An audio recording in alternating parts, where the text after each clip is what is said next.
Bienvenue dans Biz Kitchen. Je vous emmène dans les coulisses des collaborations les plus réussies entre grands comptes et startups pour comprendre les ingrédients d'une relation qui dure et qui crée de la valeur pour tous.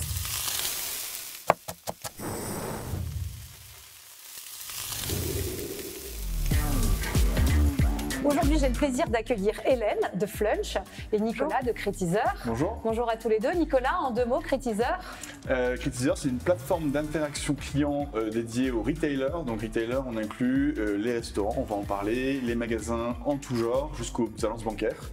Et on permet du coup d'interagir avec le client, satisfait, insatisfait, juste qu'il y a une question pour créer du lien et de la proximité entre les magasins, les points de vente et leurs clients. Date de création 2012. Waouh! Et quelques chiffres?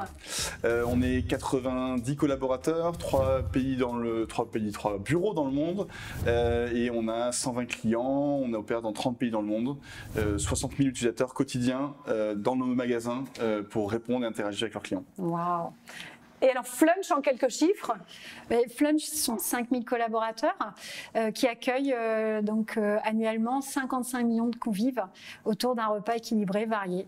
Et donc en fait, c'est autant d'avis clients, de messages clients qu'on récupère, qu'on anime, qu'on traite pour pouvoir nous améliorer dans l'expérience client. On va en parler. Donc votre collaboration, c'est un succès. S'il y avait un indicateur à retenir pour le prouver, ce serait quoi? Je vous prends si j'avais une chose à retenir, moi, c'est l'amélioration continue de l'expérience. Et comme indicateur, c'est notre indicateur de satisfaction, la recommandation. Et là, depuis le début de notre collaboration en 2015, c'est plus 10 points.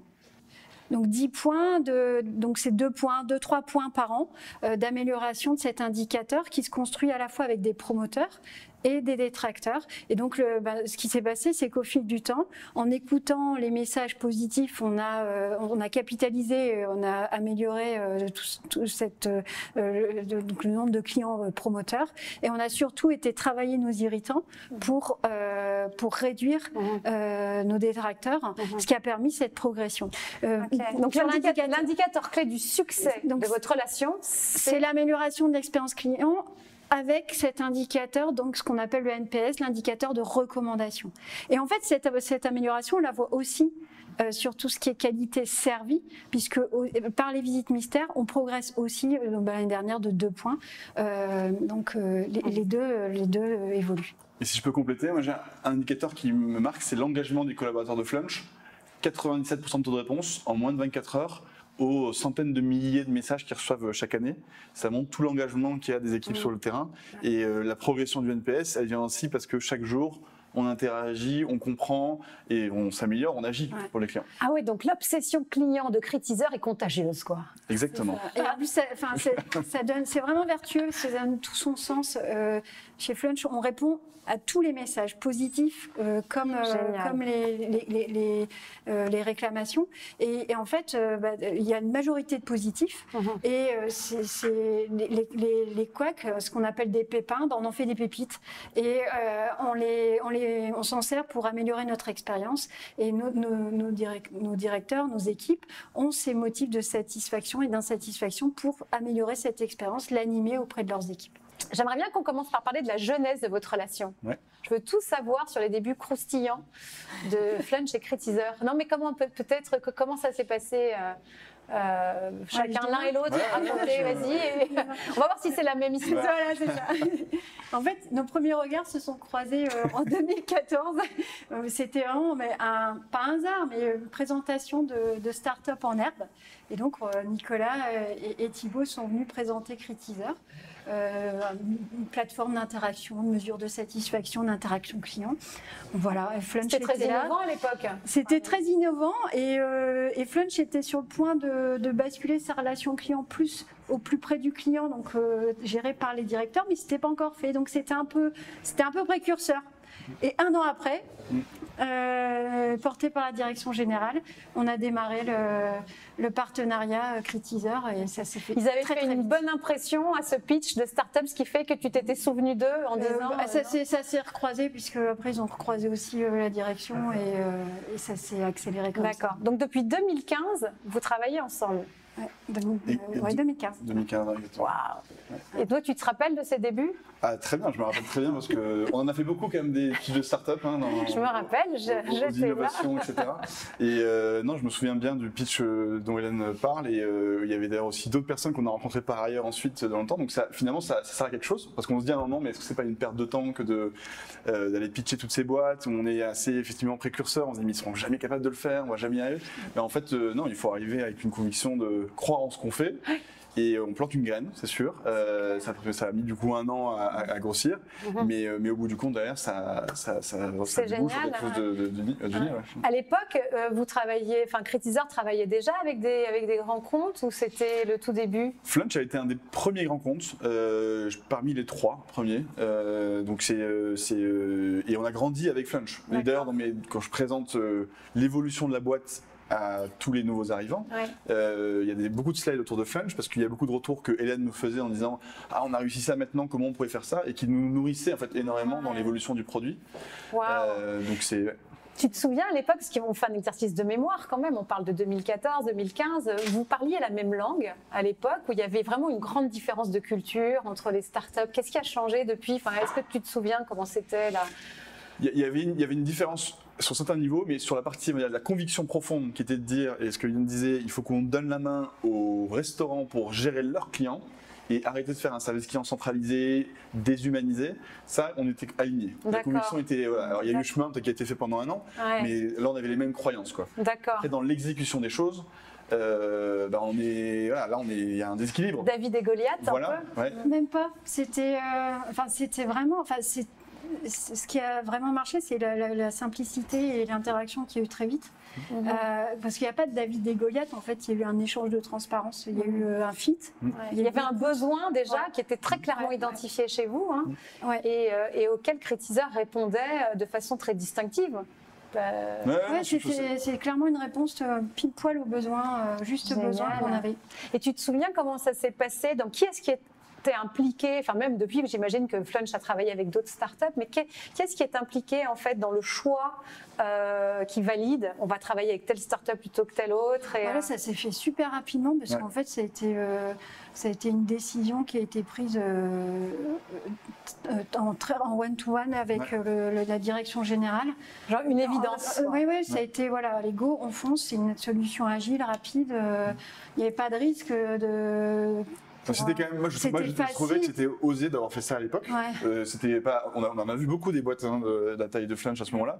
Il y en a beaucoup qui prenaient des pincettes, on va faire un POC, on va tester sur quelques petits magasins. Non, la décision elle a été quand même forte et elle était assez rare, je pense à l'époque, c'était de dire on y va, on leur fait confiance. Et après, on met les bonnes personnes en face. Et, bien sûr. C'est intéressant ce que tu disais sur l'aspect Goliath, David et Goliath. C'est que nous, on vous voyait comme Goliath, dans le sens où on se dit, mais c'est impossible de bosser avec eux, c'est gros, etc. Et en fait, derrière, c'est des personnes comme nous. Et derrière, ça se construit, on s'aligne et on essaie de parler la même langue. Bien sûr. Je crois que ce qui fait que la relation a duré aussi, c'est que vous avez créé les conditions dans les interactions d'une durée de la relation. C'était le même interlocuteur, il y a eu comment ça s'est passé de ce point de vue-là? Et puis il y avait une simplicité aussi. Vraiment, quand on parle de David Goliath, pour moi, c'est vraiment absolument pas ça. Et justement, c'est parce qu'il y a eu cette interaction et cette simplicité qu'on a pu co-créer la solution à un moment donné. On a grandi. On a grandi ensemble aussi dans la relation client. Excellent. Et par exemple, le choix aussi de Critizer, c'est parce que c'est une solution qui est accessible et elle est facile à mettre en œuvre, elle est simple d'utilisation et quelque part, elle est à l'inverse des Goliaths de prestataires qu'on peut avoir, qui sont hyper compliqués à intégrer. Et donc au final, nous on préférait une solution agile avec une relation facile qui nous permette de construire ensemble le besoin. Ça c'est un point intéressant parce que souvent quand on regarde les pain points ou les difficultés qu'il y a dans l'exécution, la partie IT, la partie implémentation, c'est un casse-tête. Et là ce que je crois entendre, c'est que c'était finalement simple. Ça tient à la solution Critizer qui est plutôt facile à implémenter. Nous ça a été une conviction dès le départ en disant pour que ça marche, il faut que ça ait un impact le lendemain du jour où c'est déployé. Et il faut que ça déploie très rapidement. Le rêve. Et on arrive le lendemain à envoyer des échanges qui ont lieu entre le restaurant et le client en disant, vous voyez, ça y est, c'est parti quoi. La proximité elle est là. Et là, même des clients mécontents qui ont été récupérés, l'impact il est immédiat. Après, par rapport à l'implication, je pense que c'est important du côté startup, c'est de se considérer que les fondateurs, donc Thibaut, mon associé qui s'occupe du produit et moi-même de partie plutôt commerciale, on était en première ligne quoi. On faisait les rendez-vous avec Hélène. Hélène, elle a monté très haut dans mon téléphone en termes de nombre d'appels. D'accord. Il y avait ma femme, Thibaut et Hélène quoi.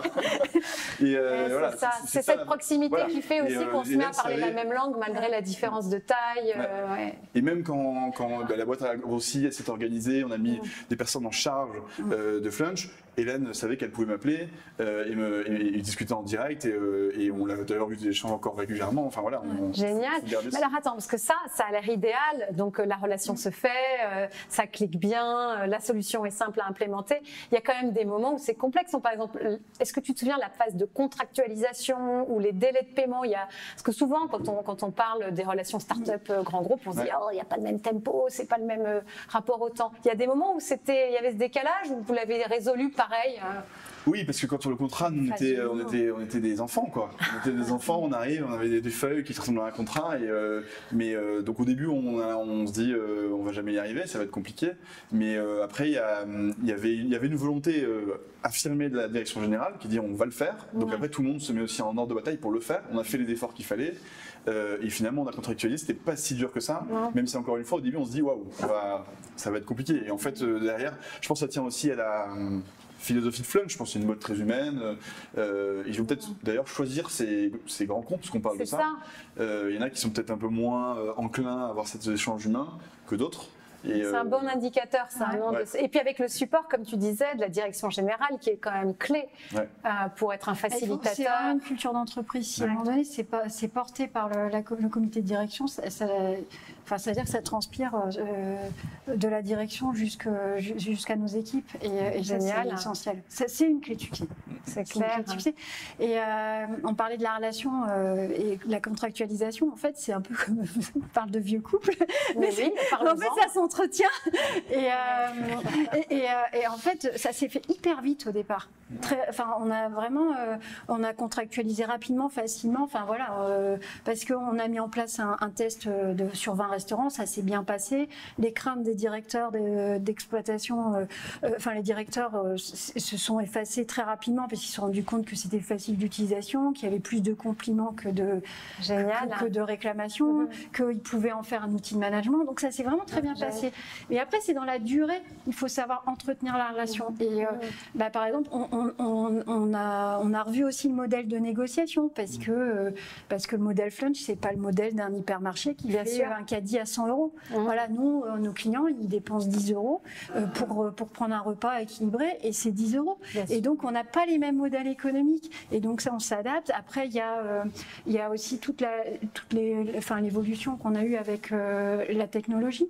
C'est comment on arrive à intégrer à chaque fois les nouveaux points de collecte, les nouveaux... En 6-7 ans, forcément, tout a tellement considérablement évolué. Mais si on se dit c'est acquis et on laisse endormir la relation, clairement, c'est une relation qui peut s'arrêter. Bien sûr. Alors que là, on a continué à... Et quand tu dis ça s'est bien passé, ça me fait penser aux indicateurs de suivi. Qu'est-ce que vous regardiez en fait ensemble pour pouvoir arbitrer sur ça se passe bien ou pas? Ils ont évolué en fonction de la relation. Au début, on était beaucoup sur le volume d'interactions qu'on était amené à gérer. Après, sur la capacité des équipes en restaurant à gérer ces interactions, donc à répondre vite, bien et à tous les clients. Après, il y a eu des indicateurs autour plutôt de l'e-réputation, donc afficher ses notes, les valoriser pour qu'on génère plus de trafic en restaurant. Donc voilà. D'accord, donc ça a évolué avec le temps, quoi. Et moi, l'indicateur que je retiens le plus au final, il y a l'indicateur et le contenu, c'est la note de, c'est l'indicateur de satisfaction, c'est la recommandation. Recommander Flunch à un proche. Et celle-ci, pourquoi je la retiens le plus? Parce qu'elle est animable.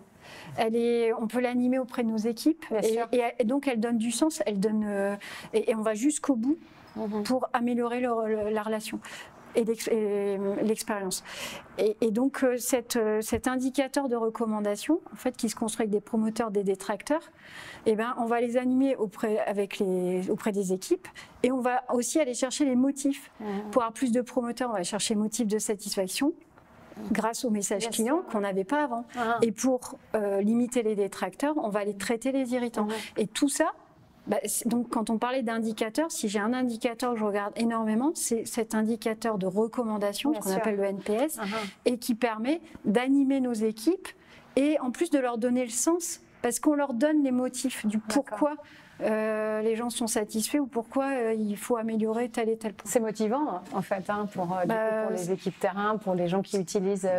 Ça donne du sens quoi. Ouais, ça, bien sûr. Et comment vous avez fait ensemble ou bien séparément pour justement faire en sorte que les responsables de restaurants s'approprient l'outil, parce qu'il ne s'agit pas juste de leur donner, il faut peut-être les former. Comment ça se passe? Donc sur le côté Flunch, déjà porté par la direction générale et toujours actuellement animé par le comité de direction. Donc là-dessus, ça c'est déjà... Très écouté ce comité de direction chez Flunch. Mais non, oui, parce que déjà c'est logique, et en même temps, pour moi c'est surtout que ça vient donner du sens de la direction et avec les équipes. Donc ça c'est un premier point. Et après, comment on les accompagne? C'est que les exploitants, les directeurs, les équipes, elles répondent. Donc c'est quand même du temps investi. Et pour que ça soit pérenne, on les a équipés d'un téléphone pour que ce soit réactif, qu'ils puissent avec l'application répondre quasiment en direct, puisqu'ils répondent à 97% en 24 heures de l'ensemble des messages. Il y en a quand même 150 000 par an, donc sur 220 restaurants. Wow. Ils sont incentivés pour ça? Alors, donc il y a ce téléphone, il y a la formation, ils ont été accompagnés avec la formation, et ça c'est Critizer qui nous a accompagnés là-dessus. Ils ont un support aussi au quotidien pour accompagner les directeurs. Donc, et ensuite, en effet, ils sont incentivés avec... donc ces indicateurs qui viennent dans la rémunération variable. C'est bien ça. On parle est très attaché aux équipes sur le terrain. Enfin, c'est ceux pour qui on bosse pour Hélène et pour toute l'équipe du siège. Mais si on doit citer une personne pour qui on veut tout faire, on va citer les équipes sur le terrain. Parce que pour nous, c'est ceux qui ont la main, et on l'a encore plus vu là dans l'épreuve du Covid, où les équipes sur le terrain, elles sont à même de transformer très vite les choses, de s'adapter très vite aux difficultés. On a vu des changements dans le retail qui n'avaient jamais eu lieu en l'espace de 20 ans et qui là, on se sont faits en l'espace de 6 mois. Quoi. Ouais. Ça, c'est intéressant. Je t'écoutais, mais je pensais aussi à vous parliez d'incentive là tout à l'heure. Je vous disais, après la poésie, on va passer aux mathématiques. Quand on n'a pas parlé d'argent, parce que souvent aussi, ce qui fait qu'une relation réussit, c'est qu'on est clair sur les termes. Ce que je me demande, c'est souvent les startups, quand elles travaillent pour des grands groupes, elles font des POC un peu bradés, tu vois, pour t'acheter une référence. Là, ça s'était passé comment? Vous aviez facturé au prix normal? Vous aviez gagné de l'argent sur cette OP ou c'était...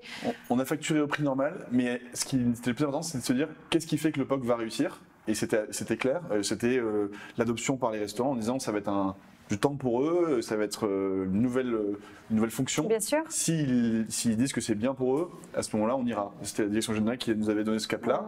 Et effectivement, ça a bien fonctionné. Donc il n'y avait pas de négociation post-POC. Tout était déjà écrit à l'avance. C'est bien ça. Et on a lancé en janvier. Oui, je pense que c'est fondamental d'être... Faire un POC pour juste... S'acheter une référence, ça ne marche pas ça. Il faut le faire avec des règles du jeu claires et qui derrière aussi enchaînent vite, parce que le risque c'est de dire on a fait un POC, maintenant on va le présenter à toute la terre entière et si tout le monde est d'accord on ira. C'est plutôt de dire on est d'accord qu'on veut aller vers ça, on veut se rassurer et donc du coup on va faire un POC pour s'assurer que les critères sont les bons. Mais est-ce que tu penses qu'avec des sociétés qui sont moins humaines, moins intégrées que n'a l'air d'être Flunch, pour l'avoir vécu, après ça se passe pas toujours comme ça, il y a des moments où c'est quand même un peu plus compliqué. Et là il faut savoir dire non. C'est pas facile. C'est pas facile parce que quand on est petit, nous on parlait de 3 premiers contrats dans les grands groupes, c'est des levées de fonds quoi. C'est des levées de fonds, c'est des sommes qu'on reçoit, ça change complètement le tout quoi. Tu vas pas chercher des fonds, tu vas chercher des clients et c'est ça qui te permet de grandir. Et finalement c'est peut-être plus simple quoi, quelque part. Mais je suis d'accord. Mais bon, il y a tout un débat là-dessus à avoir. Mais nous l'aurons après d'ailleurs, ne quittez pas. Mais donc oui, non, c'est de l'argent, mais c'est vrai qu'on a aussi en face de l'argent, on a une énergie qui est limitée parce qu'on a un nombre de personnes limité et donc c'est tout un rapport de où je la mets cette énergie. Bien sûr. Et rêver d'un grand groupe, d'un logo qui nous fait rêver, mais de se dire en fait on n'a aucune chance parce que c'est pas fait pour nous, parce que c'est pas capable de le faire. Je prends un exemple très concret dans la restauration. On a Flunch. il y a le grand américain avec un M qui pourrait nous faire rêver. On se dit allez, on va faire un POC avec eux, ça va marcher, etc. On a toujours refusé parce qu'on s'est dit en fait on n'est pas capable de, enfin ils sont peut-être pas capables de le faire. Quelle loyauté. Et on n'est pas capable de passer autant de temps avec voilà, c'est une action qui est très très grosse quoi. Ouais. Tu as appris avec les années à dire non, à être plus clair dans les relations avec les grands groupes, parce qu'il faut trouver sa place, j'imagine. On parlait tout à l'heure de David et Goliath, non, mais quand même il faut arriver à avoir une relation équilibrée parce que c'est ce qui fait que ça dure finalement. Même entre nous.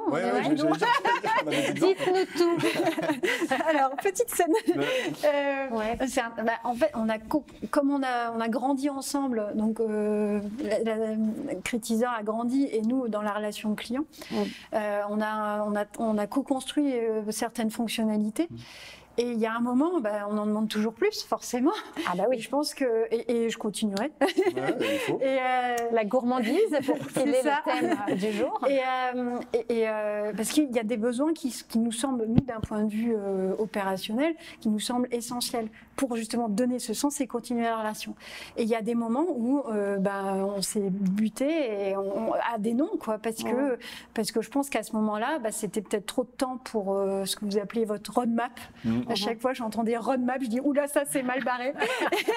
Et donc en fait, il y a des fonctions qui n'ont pas été mises en œuvre où j'ai entendu un non. Alors parfois, j'ai contourné le système en le faisant autrement. Et puis des fois c'est venu après. Donc parce que ça venait d'un besoin. C'est courageux de dire non à un client de grande taille comme ça. C'est courageux et en même temps, et ça ce qui est important c'est que de l'autre côté le client le comprenne, mais c'est que si on le fait, on dit pas non à tout ce qu'on demande, parce qu'en grandissant on a de plus en plus de demandes. On tue la boîte. Ça compromet le reste. Ouais, en fait, et puis on va avoir un service de mauvaise qualité, la plateforme ne sera pas stable, et donc du coup, effectivement, ça veut dire faire des choix, ce qui est toujours difficile, hein, mais au final, ça donne ça fait durer la relation, tout en acceptant du coup de part et d'autre, parce qu'il y a des choses que Flunch fait vraiment avec d'autres boîtes, que peut-être nous on s'est dit peut-être on va y aller, mais non, parce que si on ne fait pas ça, on ne reste pas focus là-dessus, on n'arrivera pas à faire la mission qui nous anime. C'est bien ça, c'est comme un parent, hein, il faut savoir dire non. Ouais. Voilà, ouais. Mais dans les deux sens, et après Hélène m'a parfois appelé en disant non, là il faut vraiment que vous y allez. Et j'ai compris à travers l'échange qu'il fallait vraiment y aller. Donc on a aussi réorganisé les choses pour pouvoir le faire. Bien sûr. Du coup, le contrat qui vous lie, il est de quelle durée et vous le renouvelez de quelle manière, de façon très concrète? De mémoire, c'était des contrats de 2 ans, puis après on les renouvelait. Non, ça c'est important. Avec une petite négo au passage. Oui. Et là aussi, il faut savoir dire non. Oui. Il faut savoir écouter et s'adapter. Mais ça fait partie de. Enfin, c'est pas qu'avec tout le monde. Oui, bien sûr. Il y a du jeu et je suis tout à fait d'accord avec Hélène sur le fait qu'il faut faire vivre cette relation. Il faut. Hélène, c'est nous mettre vraiment des pics qui font bien au bon moment pour nous dire réveillez-vous là-dessus. Hélène m'a parfois dit j'ai vu des concurrents. Il y en a qui font ça, vous devrez vraiment y aller. Oui, parce qu'au fil du temps, au début, vous étiez les seuls, et puis après, tu as pléthore de concurrents qui sont arrivés sur le marché et qui forcément sont venus attaquer votre terrain. Ouais. Et c'est pour que ça dure, justement, il faut être très très agile. Dans côté grand compte, faut toujours faut écouter ce qui se passe sur le marché. Bien sûr. Et côté prestataire, il faut vraiment être à l'écoute de tous les besoins, parce qu'au final, des plateformes d'avis produits vont faire de l'avis client, des plateformes d'analyse de verbatim vont peut-être aller chercher de la collecte. Enfin, ça bouge tellement. Il y a des géants Google qui arrivent aussi. Donc à un moment, c'est comment on intègre tous ces écosystèmes pour que on reste avec une plateforme unique. Et en fait, c'est tout ça qui fait que ça dure dans le temps. Mais du coup, ce qui fait que ça dure, c'est peut-être parce que vous avez de la R&D qui est très importante et qui fait que vous vous êtes réinventé constamment au fil des années. Et qu'on continue de le faire. On est parti d'un avis restaurant, point de vente en général, et là les pratiques qu'on voit maintenant apparaître de plus en plus, c'est même plus une question d'avis, c'est juste une question de conversation, d'échange qu'on veut avoir non plus avec un service client mais avec son magasin, quel qu'il soit, et c'est du chat en fait entre le magasin et les clients, et aujourd'hui ça se passe là via une plateforme sur des enseignes par exemple de bricolage, d'alimentaire, où on se pose des questions, on fait même des devis maintenant parce qu'on veut vraiment être en interaction continue et permanente avec les clients et les clients avec avec leur point de vente. C'est génial parce que c'est cette proximité-là qu'on a réussi à créer au fil des années, là, le lien à distance avec le digital qui avant n'existait pas. Quoi, hein. Et puis je pense que du coup le métier, je trouve, de directeur de restaurant, directrice de restaurant ou de manager de magasin en général, il évolue vachement et il devient, je trouve, de plus en plus stimulant. Alors j'imagine que pour eux c'est aussi beaucoup de révolution. Mais il faut être Shiva, quoi, parce qu'ils font deux métiers du coup. Hein. Mais du coup ça enrichit encore, je trouve, puis ça les responsabilise vachement. Ils font un métier, hein. Ils font le métier d'écouter aussi leurs clients et de les accueillir. Donc, quand vous avez des services où vous avez 600 convives, parfois 1500 sur certains restaurants, la fête des mères, vous ne pouvez pas être connecté à tout le monde. Et votre premier point de contact, c'est le directeur. Donc l'idéal, c'est que le client vienne vous voir en direct et c'est réglé puisque c'est la chance qu'on a, c'est en interaction directe. Le fait de mettre l'application, ça permet de continuer cette relation au-delà. C'est pour ça qu'au début, vous l'aviez appelé, appelez-moi le directeur. Et c'est vraiment dans cette optique-là, mais il faut toujours garder en tête que le premier métier, c'est le contact direct et c'est de servir, d'accueillir nos clients. Ouais, mais c'est génial en fait. Hein. Moi, je suis admirative de ce que fait Critisor en fait depuis des années. Parce que, on fera comme on a dit pour le chèque. Hein. D'accord. Si on parle un petit peu de avec le recul, le bilan que vous tirez de cette relation-là, même si elle est encore active, donc on ne fait pas vraiment un bilan, mais on se retourne un petit peu. Au-delà des résultats opérationnels qui sont là, de fait d'avoir grandi ensemble, est-ce que ça a changé l'un et l'autre, le regard que vous portiez sur les partenaires, quoi, toi sur les grands groupes, toi sur les startups, est-ce que ça a changé quelque chose? Tu te dis, en fait... Nous, ça a tout changé, parce qu'en fait, on a démarré avec Flunch, avec Carrefour à l'époque. Si ça n'avait pas fonctionné avec Flunch, peut-être qu'on se serait dit, mais en fait, on ne va pas s'intéresser aux grands groupes, on va faire que pour les plus petits. Mais là, au départ, on vise large. Ça a ouvert le champ des possibles, quoi, vers cette catégorie d'acteurs. En fait, on aime bien bosser avec ce type de boîtes qui ont des défis qui ne sont pas les mêmes que les indépendants ou des petits indépendants. Là, quand on veut changer la culture client d'une boîte comme Flunch et comme Carrefour, c'est quand même un gros défi. Et on s'est dit, ce défi, il nous plaît, ce challenge nous plaît. Et donc ça a quand même vachement guidé la trajectoire de la boîte, parce que si on avait à l'inverse pas apprécié bosser avec Flunch, vous seriez allé sur des ETI ou des commerces de boîtes taille. Mais merci Hélène en fait, il faut dire. Non, mais je peux dire merci Hélène. Et nous ça a élargi le champ des possibles. En fait, on travaille déjà avec des petites entreprises, mais ça nous a confirmé qu'en fait on gagnait presque plus en agilité d'être avec Critisor qu'avec des entreprises qui pourraient être beaucoup plus réputées, plus puissantes, et qui au final sont beaucoup plus compliquées à intégrer dans votre problématique, votre écosystème. Bien sûr. Donc ça a simplifié l'accès aux petites et moyennes entreprises parce que c'est plus agile, plus rapide, plus simple. Bien sûr. Et c'est mis en œuvre en quelques semaines. Et ce que je trouve génial, c'est que tu dis que ça a changé quelque part la culture de la boîte. Souvent, on dit que c'est un peu une vue de l'esprit. Enfin, ça a contribué, en tout cas, à changer une façon. Ça alimente que tout est possible avec quelle que soit la taille de l'entreprise. Et puis même, ça aide à voir le client autrement. C'est ça qui change tout, au fond, j'ai l'impression. C'est que ça aide ça fait basculer l'entreprise vers de l'écoute client.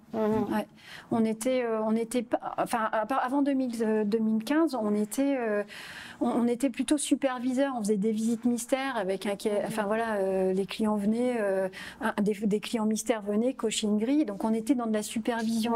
Là, on est vraiment dans de l'interaction, de l'écoute client. Bien sûr. Et ça fait basculer en effet. Exactement. Ce qu'on appelle nous l'obsession client. Mais ça, c'est génial. C'est très américain, ça.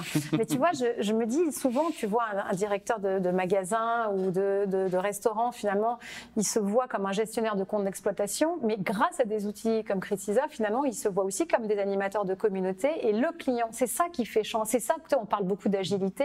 Au fond, c'est ça qui donne l'agilité dans une boîte. C'est ta capacité à regarder le client et à être très proche de lui. Et finalement, tu vas changer des choses en interne pour aller vers lui. C'est exactement ce que je disais. On était passé sur France 2 à l'époque. Nous, c'était la révolution dans le bureau. Tout le monde était sur Antenne 2, non. Voilà. Et à l'époque, ils avaient demandé. Donc François nous avait demandé d'avoir un client qui voulait témoigner. On avait demandé au magasin dans le nord, au restaurant dans restaurant Nord, je pense de Villeneuve-d'Ascq ou Fâche-Tuminier, voilà. Et ils étaient allés, on était là, interviewer le directeur de restaurant. Génial. Et qui avait effectivement dit, voilà, il lisait en direct un commentaire d'une cliente à l'époque qui s'était plaint de ne pas avoir eu des légumes, etc. Et il allait voir ses équipes et en temps réel, il réajustait. Et du coup, je trouve que la façon de gérer aussi son restaurant, elle prend encore plus de sens. Puis on se bat pour quelque chose de. Alors les chiffres c'est important, hein, mais on se bat pour la satisfaction des clients, c'est quand même valorisant quoi, comme mission. Et c'est. En fait, c'est animé au quotidien parce qu'on parle de notre directeur, il anime aussi tout ce qui est positif. C'était marrant, on a des équipes qui téléchargent l'application pour dire tiens, regarde, t'as vu, on a eu un compliment ou là, non, là j'étais là, je suis sûre que ça s'est passé différemment, ou là, tiens, on pourrait améliorer. Et en fait, il y a vraiment cette logique d'animation et de management des équipes par ça, et que ce soit en positif comme en amélioration et aujourd'hui, et ça on insiste, ils répondent à tous les messages, avec une majorité de positifs puisqu'on a à peu près 75% de messages qui sont soit des questions, soit des compliments. Mais pour autant, tout le reste, c'est des pépites pour optimiser. Donc répondre, ça suffit pas. Si on s'arrête là, on épuise potentiellement le filon parce que nos directeurs, c'est quand même du temps investi. Et donc, il faut leur donner le sens. Et le sens et la pérennité de cette relation, c'est aussi d'aller au-delà et c'est d'aller leur rendre, entre guillemets, tous les verbatims, tous les messages qui ont été laissés en motif de satis et d'insatisfaction pour pouvoir améliorer. Pour moi, animer. ça change tout. Et si vous n'allez pas jusque-là, ça peut s'arrêter en se disant mais tous les matins je dois répondre à des clients et puis souvent on retient les quelques-uns qui j'ai pas le temps, j'ai un vrai métier et en fait voilà, il faut entretenir ce sens que ce soit au niveau des équipes comme au niveau des directions, parce qu'à un moment donné, ça va venir alimenter le métier. On va leur dire quels points sont remontés par nos clients. Ça va alimenter le concept, ça va alimenter la direction d'exploitation. On va dire, c'est là qu'on nous attend, c'est là où on est reconnu, c'est là où on doit bosser. Quand on a réouvert, on s'est dit, là, on doit vraiment être, là on s'est amélioré, là, on doit faire attention. Et donc, en fait, c'est vraiment c'est ce sens qui donne cette pérennité. Sinon, vous voyez que le côté temps investi pour répondre, alors qu'en fait derrière ils y voient aussi toute. Bien sûr, c'est un critère dans les recrutements chez Flunch pour les gens d'avoir cette empathie client, ce sens du client. Ça fait partie des. Je sais pas, j'ai une vision biaisée du coup de Flunch. Je pense que tout le monde est très tourné client, mais est-ce que c'est non ou pas spécialement? De toute façon, à partir du moment où vous êtes au contact client, quelqu'un qui aime les gens sera plus facilement en empathie avec son client. Donc naturellement, on va aller vers ces personnes et on va les recruter. Après, je pensais à ça, désolée, je pensais au recrutement parce qu'au-delà des outils, c'est vrai que c'est des gens qui font les boîtes. Oui, clairement. Au niveau restauration, on a aussi, c'est un enjeu aussi de recruter. Maintenant, c'est clair que tout ce qui est toutes les personnes qui sont en empathie avec les clients, elles sont forcément. C'est clair. Si on pensait un peu des conseils à donner, je sais que c'est facile à dire, mais tu vois, pour que une relation entre une start-up et un grand groupe comme vous s'inscrive dans la durée, crée de la valeur des deux côtés, s'il y avait une ou deux choses hyper clés pour l'un et l'autre que tu aimerais recommander à une start-up toi aussi, qu'est-ce que vous leur diriez? Je dirais de faire des choix au démarrage, de ne pas s'attaquer à tout le monde en ayant des rêves autour de penser sur du concret, d'investir vraiment son temps là où on pense qu'on peut réellement réussir, en rencontrant des personnes qui sent qu'il y a une fibre qui convient et qu'il y a un match culturel, je dirais. Ensuite, c'est de savoir dire non. Donc là, c'est plus s'affirmer avec les bonnes formes et avec la compréhension des besoins qu'on a en face. Et après, c'est l'évolution permanente, l'innovation permanente. On est choisi pour ça au démarrage. Si on perd son ADN d'innover, d'apporter de nouvelles choses, on rentre dans une catégorie normale. On est remplaçable. Et on est remplaçable. Donc d'innover en permanence et de chercher à faire toujours mieux. Savoir dire non et s'adapter, j'aime bien ça. Toi, Hélène, qu'est-ce que tu dirais qui est le sel de cette relation? Et qui est réplicable finalement. Déjà, c'est de l'audace, c'est d'oser y aller et d'oser se présenter et d'oser, parce qu'au final, il y a un besoin pour tous et nous, il nous faut juste besoin. Et une fois que la relation est entamée, donc c'est d'être c'est simplicité, rapidité, agilité. Ça, c'est pour démarrer la relation, c'est essentiel.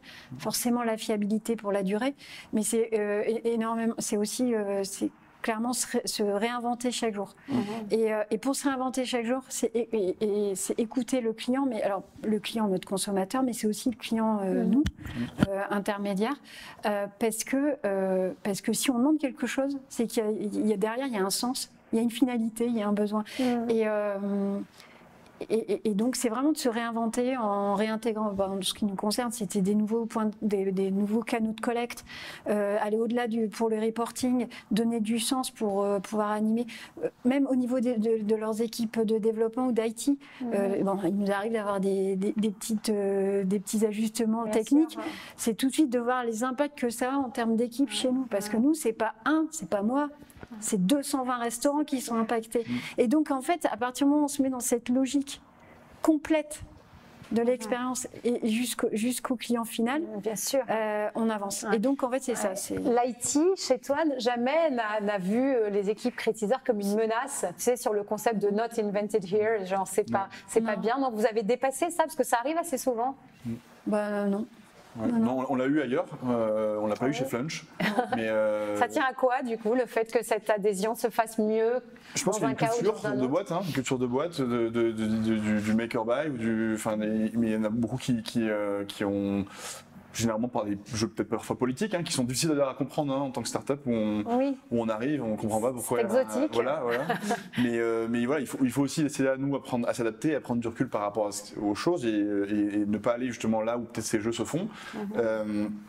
Mais c'est vrai qu'il y a des fois où on sent qu'il y a une espèce de fausse concurrence. Alors il faut savoir présenter avec le même enthousiasme à ces équipes-là, aussi mettre en face les gens qui savent se parler sur ces sujets-là et en fait en faire un partenaire, parce que pour le coup, partout chez nos clients, on a une très bonne relation avec l'équipe IT. Ça n'a pas toujours été le cas au début, mais au final, on apporte beaucoup aussi d'agilité, d'innovation et puis de complémentarité avec ce qui peut être fait en interne. Carrément. La question ne s'est jamais posée que Flunch investisse dans Crétiseur, je ne sais pas, au cours d'une levée de fonds, ou c'était pas dans la roadmap de Flunch? Nous, on n'aurait jamais accepté. Voilà.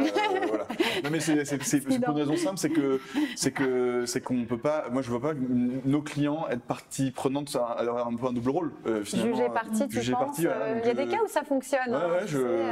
Mais toi, c'est ma conviction personnelle, c'était de dire voilà.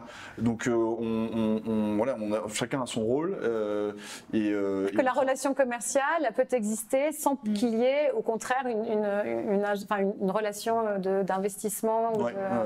On l'a toujours refusé avec n'importe qui que ce soit. Et pour garder aussi, on a aussi la particularité. Enfin, la particularité, c'est qu'on travaille au sein d'une même industrie, d'un même secteur, avec beaucoup d'acteurs. Et du coup, qu'est-ce qui ferait ça empêcherait peut-être d'autres collaborations, ou alors quel est le niveau de confiance qu'aurait un concurrent de Flunch de bosser avec nous? Bien sûr, je comprends. On travaille avec tout l'alimentaire en France, donc Leclerc, Intermarché, Carrefour, etc. Qu'est-ce qui ferait qu'il y en a un qui peut investir chez nous et pas l'autre, quoi. Donc, excellent. Voilà. Et alors, c'est quoi la suite de l'histoire? Les 6 prochaines années, les 7 prochaines années, non, c'est parce que j'imagine qu'il va y avoir de plus en plus, la technologie aidant, l'innovation, tu vas avoir encore pléthore de concurrents et c'est plutôt bien. Qu'est-ce qui fait que vous allez continuer? Évidemment que vous allez continuer, ça a l'air évident. C'est les mêmes recettes, c'est vraiment de se réinventer chaque jour. Et je crois que c'est demain, il y a des nouveaux points de collecte qui arrivent, pas des petits, Google Message. Donc il y a un moment, c'est comment on intègre l'ensemble de ces points de collecte pour éviter d'avoir des latérales sur tout notre écosystème d'écoute client, qui fait qu'à un moment donné, votre écoute principale, elle n'a plus de sens, parce que tout simplement, on a juste loupé le game qui se joue ailleurs, quoi. Et donc, en fait, c'est ça, c'est comment on se réinvente chaque jour pour continuer à évoluer avec les interactions clients. C'est clair. Continuer en tout cas, à innover, et après s'adapter aussi. Évidemment, Flunch a des défis qui sont différents de nos clients. Il y a eu des actualités qui ont fait que.